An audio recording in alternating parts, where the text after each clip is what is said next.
오늘 요한복음 7장 40절에서 52절 말씀 가운데 생명의 근원인 독생자 예수, 이런 제목으로 말씀을 함께 나누겠습니다. 요한복음 7장의 말씀을 계속 이어서 오게 됩니다. 이 책은 2주 전에 말씀이 초막절, 유대인의 그 명절에 예수님께서 성전에 서서 큰 소리로 외쳤습니다. 그리고 그 큰 소리로 외친 그 내용들이 무엇인가에 대한 말씀을 이렇게 전했습니다. 요약하면 나는 하나님께서 보내서 왔다. 그리고 나는 하나님께로 돌아간다. 내가 하나님께로 돌아가면 성령을 보내서 너희들의 배에서 생수의 강이 솟아날 것이다. 이런 말씀을 이렇게 쭉 하셨습니다. 그런데 그 예수님의 이런 초막절 절기에 많은 사람들 앞에서 외쳤던 그 결과가 이렇게 나타나는데, 그 결과에 대한 말씀이 오늘 본문입니다. 초막절 그 결과, 어떤 결과냐면 일반 사회, 그 당시의 당국자들, 그 당시에 이스라엘 정부 지도자들이 이 초막절 행사를 어떻게 이제 평가하느냐 하는 그 모습이 일부가 이렇게 담겨 있는데요. 그래서 오늘 본문의 말씀의 특징이 있는데, 이 단락에서는 그 예수 그리스도가 초막절 행사에서 선포하셨던, 말씀하셨던 내용들에 대해서 일반 대중들의 반응이 세 부분으로 구분이 되어 있습니다. 그 첫 번째는 그 군중들의 반응, 그리고 두 번째로는 아랫사람들의 반응, 그리고 세 번째는 당국자들의 반응, 이 세 부류의 반응들을 이렇게 기록하고 있는 내용입니다.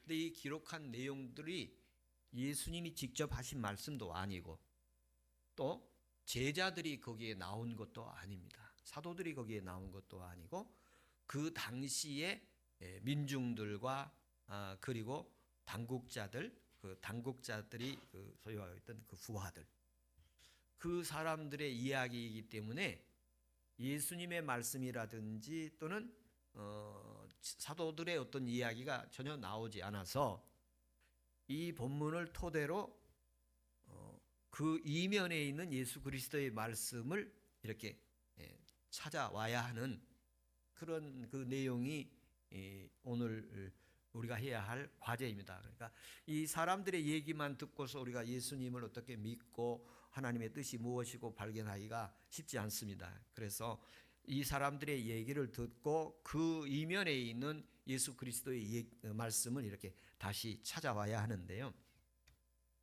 첫 번째, 군중들의 반응, 무리들이라고 표현되어 있습니다. 군중들의 반응이 세 가지로 나옵니다. 언제 군중들이라는 것은 언제나 이야기가 다양하게 되어 있어요.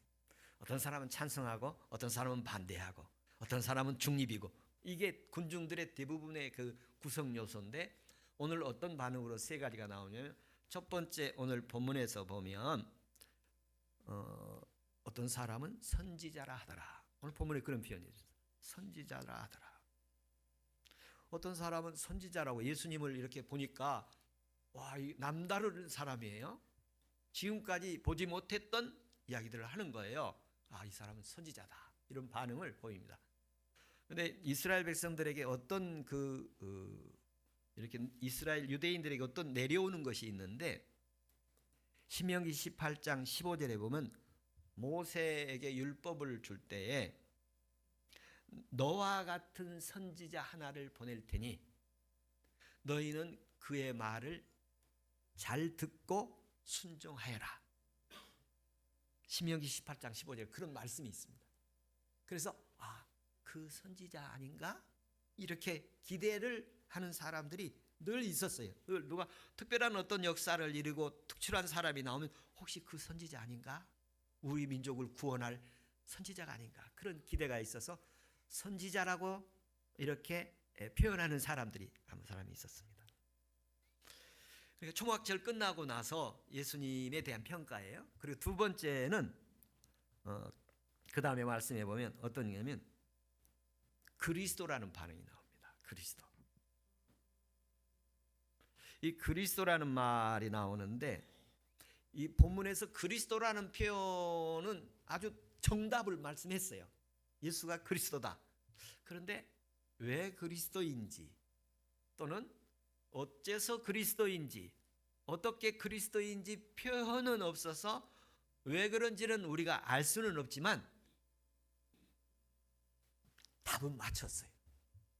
그래서 시험 칠 때 문제는 모르는데 답은 맞췄어. 이렇게 맞출 때 어떻게 맞추는 거죠? 찍어서 맞춘 거지요. 아무튼 어떻게 찍어서 맞췄는지 아니면 알아서 그리스도인지 어떤지 모르지만 정답을 맞췄어요. 아, 예수는 그리스도다. 군중 중에 그런 의견들이 있었던 거예요. 그리고 또 한 의견은 그 당국자들의 그 표현인 그 무리들 중에서 어떤 표현을 하느냐면 그리스도가 아니다는 표현을 하는 사람입니다. 그리스도가 아니다. 그리스도가 어찌 갈릴리에서 나오겠냐? 그리스도가 아니다. 왜?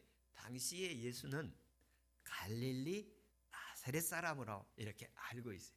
그의 부모가 갈릴리 나사렛에서 살고 있었고 그의 아버지는 목수를 하고 있었어요. 그래서 사람들이 이미 예수에 대해서 이게 소문이 좀 났잖아요. 예수님이 막 병도 고치고 능력도 행하고 바다 위도 걸어가고 뭐 이런 일들이 있었기 때문에 그분에 대한 그 소문이 날 거 아니에요? 그러면 그 사람이 누군가에 금방 추적을 하게 되잖아요. 그러니까 갈릴리 나사렛 사람이라는 것을 알게 돼요. 우리가 그의 부모를 알고 우리가 그의 형제를 아는데 무슨 그가 그리스도라고 하느냐? 원래 우리 성경에 기록되어 있기는 미가서 5장 2절에 그렇게 되어 있죠. 그리스도는 다윗의 자손으로 다윗이 살던 유대 베들레헴에서 나오리라 그렇게 예언되어 있지 않느냐. 그러니까 그 말이 맞거든요. 이 사람은 갈릴리에 살고 있으니까 아니구나. 아니다는 거예요. 이렇게 세 가지의 반응이 나옵니다. 첫 번째로 선지자라는 반응, 두 번째로 그리스도라는 반응, 세 번째 그게 아니다 이렇게 말하는 세 가지 반응이 나오는데 이 사람들 그러니까 얘기 갖고는 우리가 어떤 신앙적인 결론을 주님이 원하는 결론을 이렇게 돌출할 수가 없죠. 그래서 우리가 다시 한번 성경 전체를 통해서 요한복음 또 전체를 통해서 예수 그리스도가 어떻게 오신 분인가 어떤 분이신가를 알아야 되는데 누가복음에서 또 복음서의 공간 복음에서 보면 예수님의 출생에 대한 이야기가 있지요. 여러분 잘 아시죠? 예수님이 어디서 태어난 걸로 알고 계시죠? 유대 베들레헴 마구간 말구에서 태어났잖아요. 왜 그리 갔느냐면 갈릴리 나사렛 사람인데 호적하러 갔다가 거기 가서 해산할 몸을 이끌고 호적하러 갔다가 거기서 아이를 낳은 거 아니에요? 갈릴리 사람 나사렛 사람은 맞아요. 갈릴리 주 나사렛 동네에 사는 사람이에요. 요즘으로 말하면 이제 서울시 양재동 이렇게 말한 것처럼 갈릴리라는 말은 큰 지역을 말하고 또 나사렛은 아주 작은 동네를 말하는데 나사렛은 작은 동네 중에서도 요즘 말로 말하면 달동네 못 사는 동네예요. 서민들이 사는 동네. 거기서 이제 자라게 된 거예요. 그런데 예수님이 거기서 실제로 출생은 거기서 한 게 아니고 베들레헴에서 하신 거죠. 그걸 이제 그거를 누가복음에서도 그렇게 말씀하시고 계시고 또 마태복음에서도 그렇게 말씀하고 계시죠. 그래서 예수님께서 실제로 베들레헴에서 나셨다.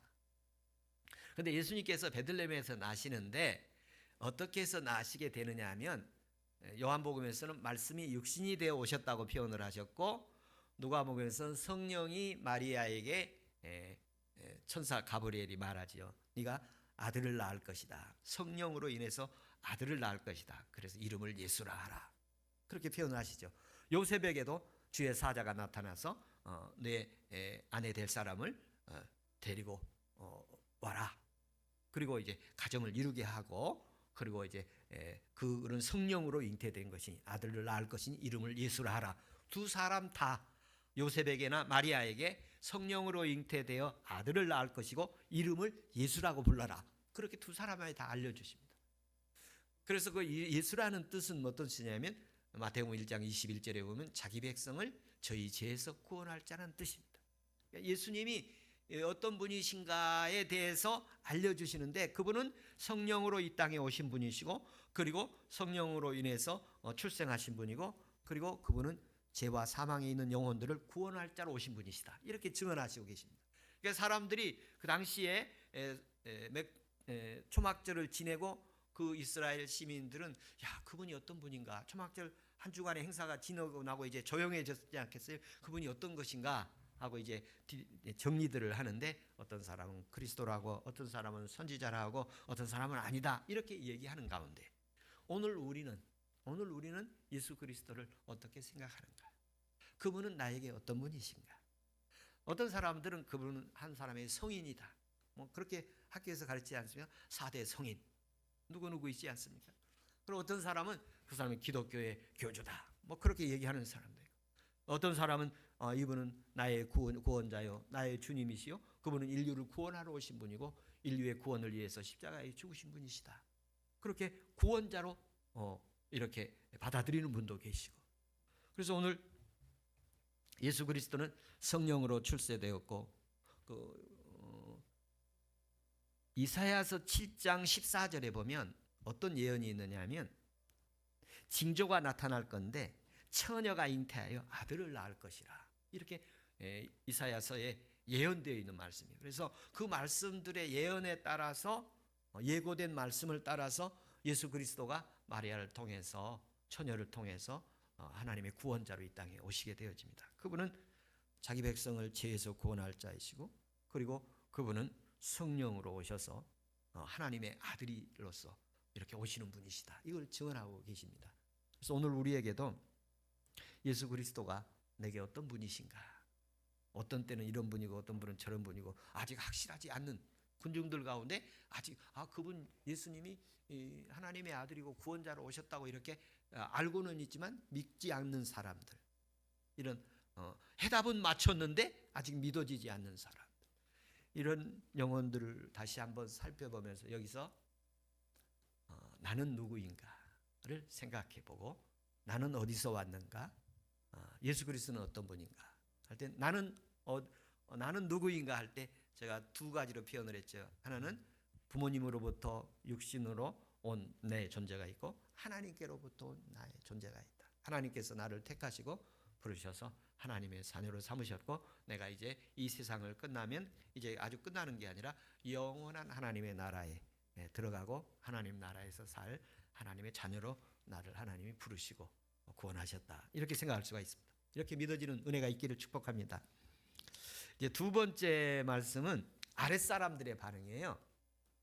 아랫사람들의 반응을 보면 이제 한번 32절을 한번 보십시오. 32절 성경을 가지고 있으면 32절에 보면 이런 표현이 있습니다. 예수께 대하여 우리가 수군거리는 것이 바리새인들에게 들린지라 대제사장들과 바리새인들을 그를 잡으려고 아랫사람들을 보내니. 그러니까 예수님이 갑자기 초막절에 예루살렘에 나타나셨는데 사람들의 시선이 너무 많이 그분에게 쏠리는 거예요.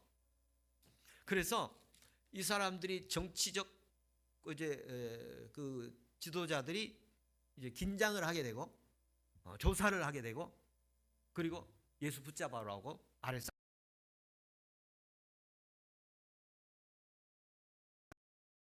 체포조를 보냈었잖아요. 그런데 체포조를 보냈는데 이제 그 체포조가 예수님을 체포하지 않고 그냥 왔어요. 그래서 야, 왜 너희 잡았느냐? 아니요, 안 잡았습니다. 왜 안 잡았느냐? 이제 그런 대화가 오고 갈 거 아니에요? 그런데 어떤 얘기를 하느냐면 오늘 본문에 이렇게 보면 그분을 만났는데요. 지금까지 그 어떤 사람에게 들어보지 못한 말씀들을 하시고 그래서 우리가 그냥 왔습니다. 그런 얘기를 하는 거예요. 그러니까 이 당국자들이 보낸 상사들이 어떻게 했어요? 야, 가 체포해 와. 예, 그러고 갔던 사람이 예수님 얘기를 듣고 이 사람들이 그냥 온 거예요. 그럼 여러분이 당국자라고 그러면 어떠겠어요? 그 사람들 뭐라고 그랬어요? 혼내겠어요? 혼 안 내겠어요? 혼나죠. 막 저주를 퍼부어요. 막 너희도 그들에게 미혹됐냐? 막 그러면서 혼이 납니다. 그런데 이 사람들의 반응이 뭐냐면 자기들의 사명이 뭐냐면 예수를 가서 붙잡아 와야 될 사람들이에요. 명령을 받고 갔어요. 그런데 예수님 말씀을 듣더니 그들이 무슨 감동이 되었는지 지금까지 들어보지 못한 특별한 얘기들을 들은 거예요. 이 사람들이. 그리고 갔던 사람들이 다 그냥 붙잡지 않고 자기가 예수를 붙잡아서 끌고 와야 되는데 그냥 두고 오지, 그냥 온 거예요.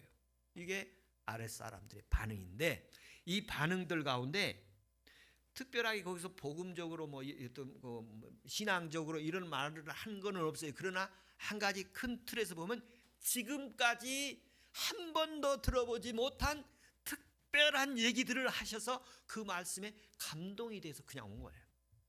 감동이 돼서. 그래서 제가 설교자로서 욕심이 생겼어요.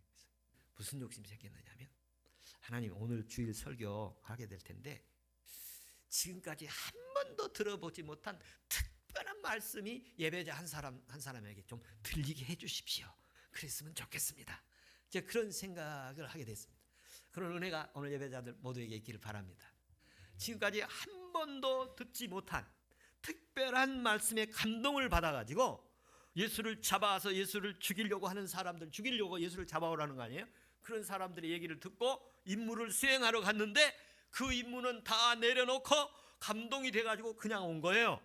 그냥 이런 은혜의 말씀이 성경을 읽을 때마다, 예배 드릴 때마다, 말씀을 들을 때마다, 찬양할 때마다, 기도할 때마다 있기를 축복합니다. 그래서 이 사람들에게 이 두 번째 그 아랫사람들의 반응처럼 오늘 우리 예배자들에게 주님 찬양할 때 은혜 있기를 바라고 또 말씀을 들을 때 그런 은혜가 있기를 바라고 예배할 때 그런 은혜가 있기를 바랍니다. 사실 저는 주일이 여러분들이 어떻게 살든 모두가 다 예배하고 있다고 생각을 합니다. 그러니까 주일날은 모두가 다 예배를 하고 있는 거예요.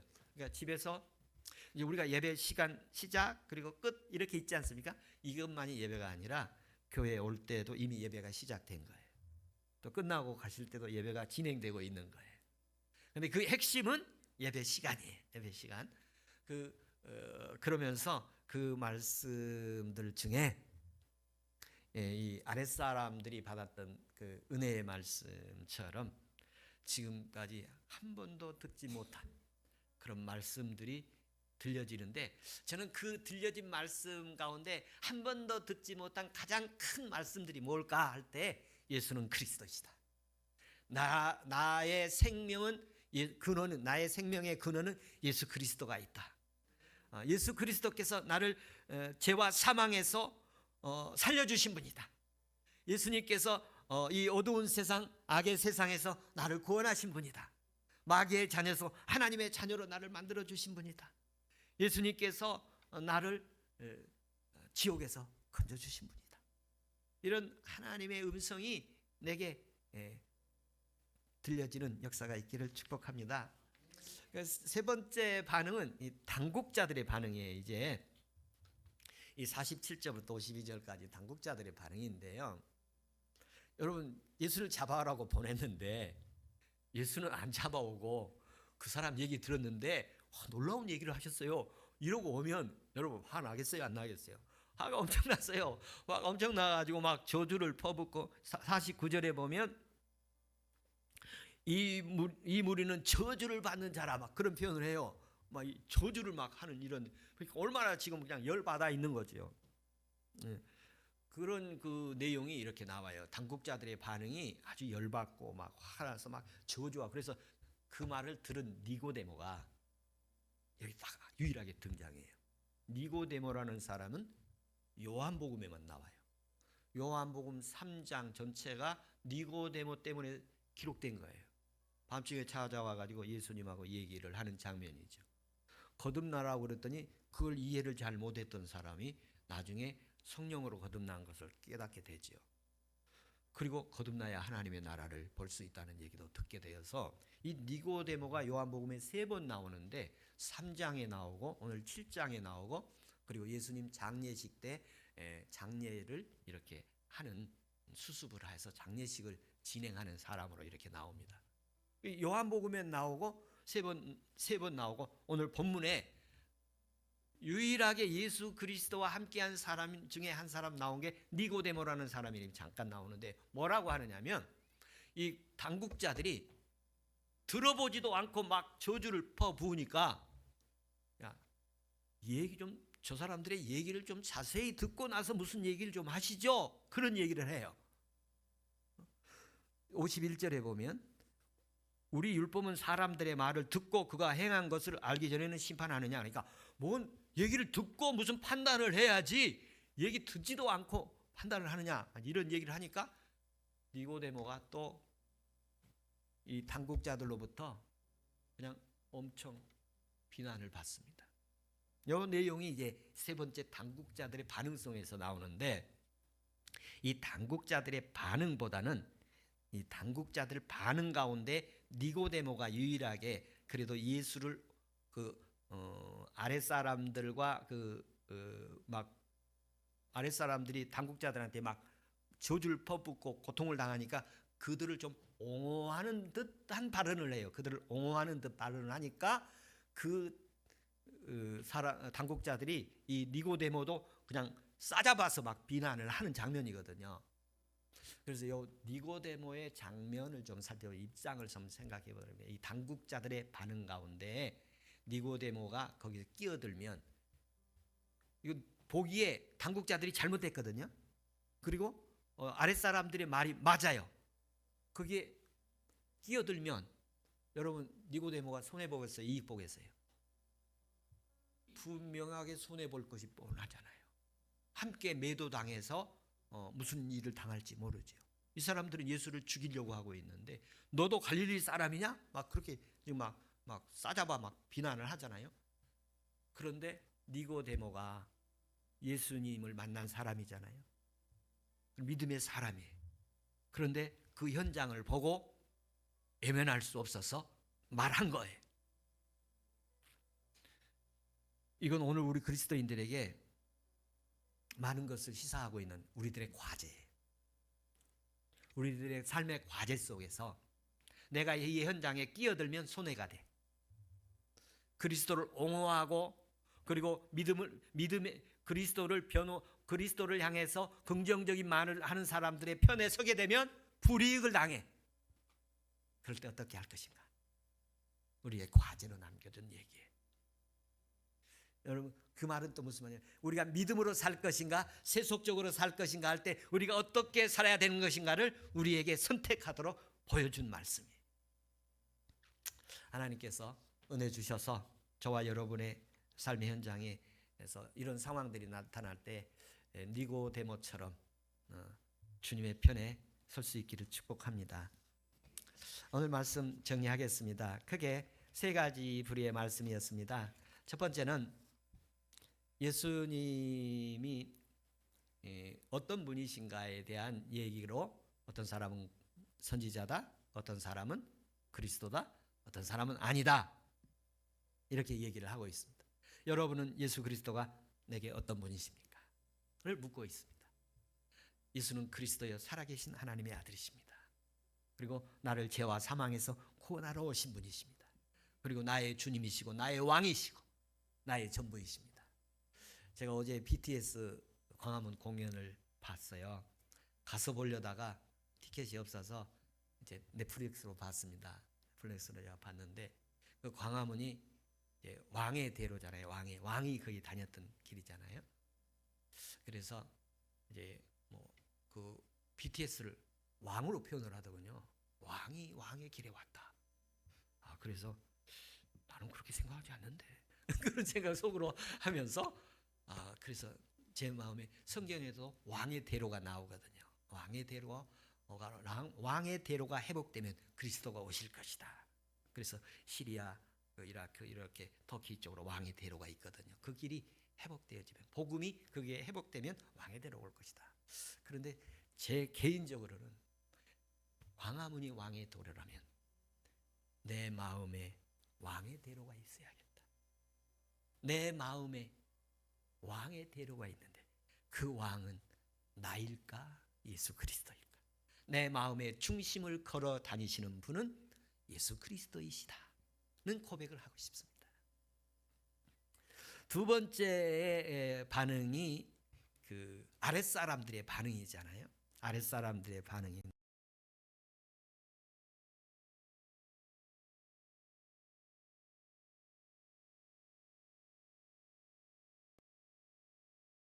를 지워하는 하나님의 어린 양을 보라.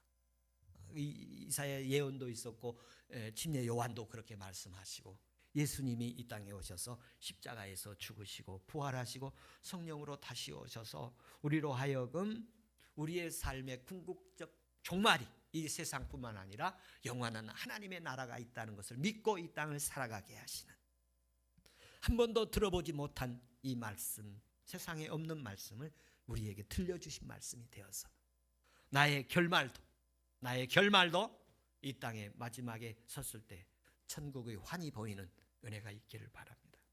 세 번째로 그 마지막 그 당국자들의 결말을 보면, 이 당국자들은 권력에 매여 살았고 또 정치에 매여 살았고 세상의 힘에 매여 살았습니다만, 예수 그리스도는 이 세상에서 생명의 근원 되시고 그리고 어둠에서 빛으로 그리고 세상에서 하나님의 나라로 심판에서 영생으로 이끌어 주시는 분인데, 이거를 알게 하시는 분은 누구시냐면 성령이 이 땅에 오셔서, 예수님이 하나님 나라에 가셨다가 다시 성령으로 이 땅에 오셔서 우리에게 오시고 그리고 감동 주셔서 이 사실을 알게 하시는데, 이런 성령님의 역사가 오늘 교회의 예배 중에 또 오늘 예배자들 중에 인생 가운데 함께 하시기를 축복합니다.